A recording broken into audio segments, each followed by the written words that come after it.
శ్రీలక్ష్మీర్వల్లభారంభాం వికనో మునిమధ్యమాన్ అస్మదాచార్యపర్యంతం వందే గురుపరంపరాం.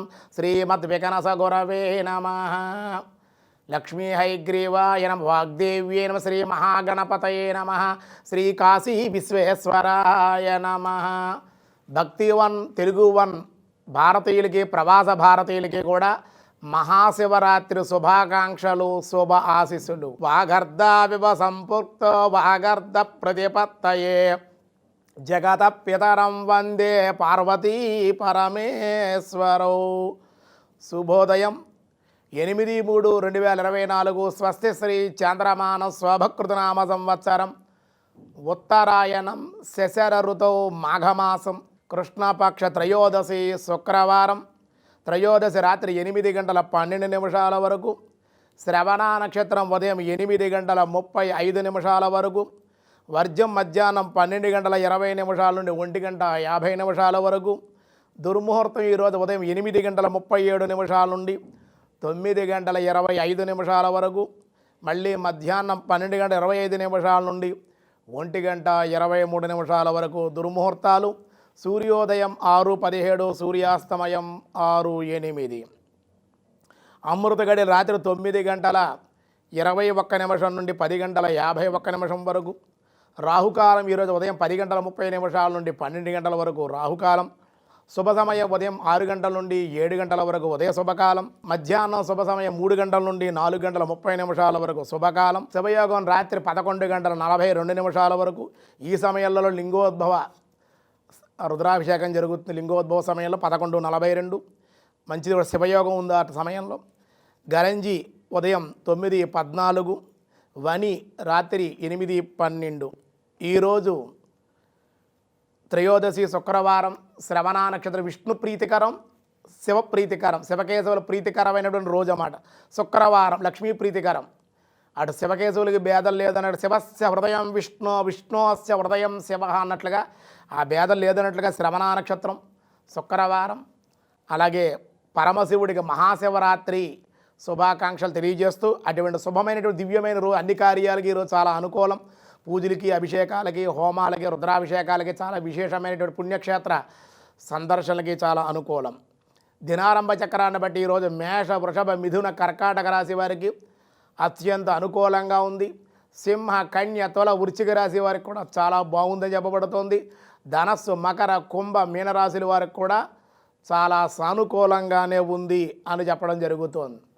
అయితే ఈరోజు మహాశివరాత్రి కావడం చాలా విశేషం. శివరాత్రి అంటే ఏమిటి? శివమైన రాత్రి శివరాత్రి.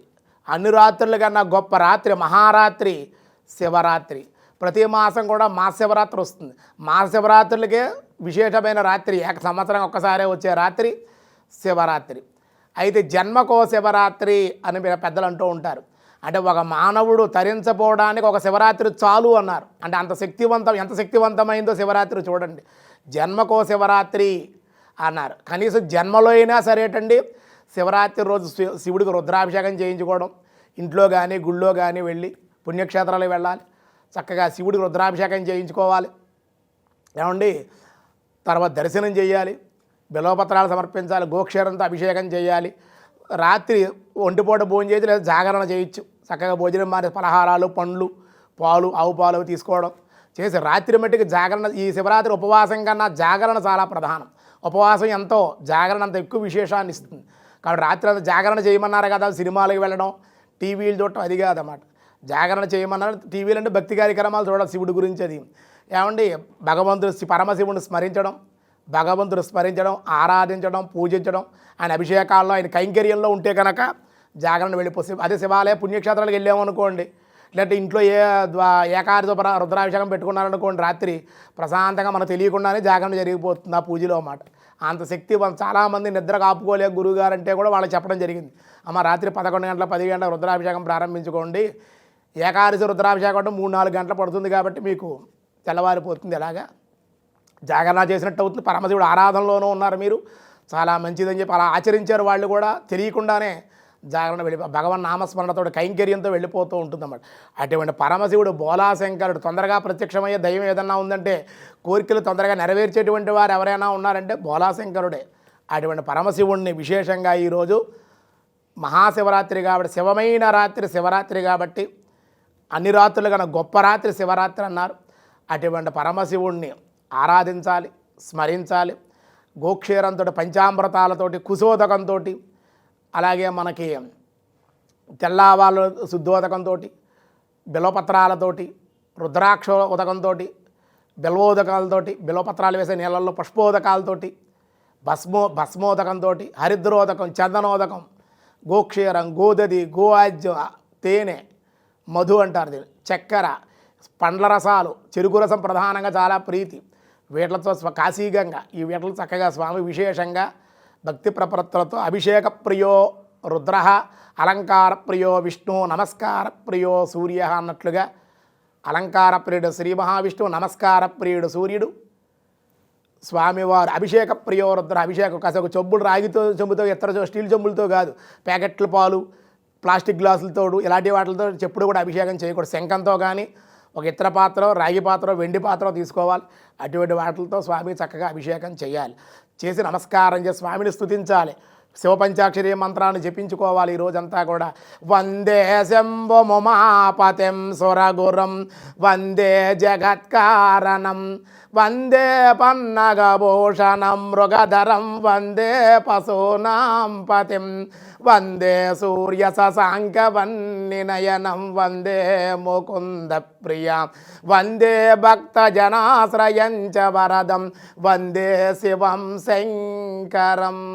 స్వామి ఎలా ఉన్నాడు, ఆయన వైభవం ఏమిటి అంటే కనుక ఆపాత నలభస్తనాంత భువన పాతాలని భువనాంతరాల వరకు కూడా శివలింగం శుద్ధ స్ఫాటికలింగం అవతరించిందిట.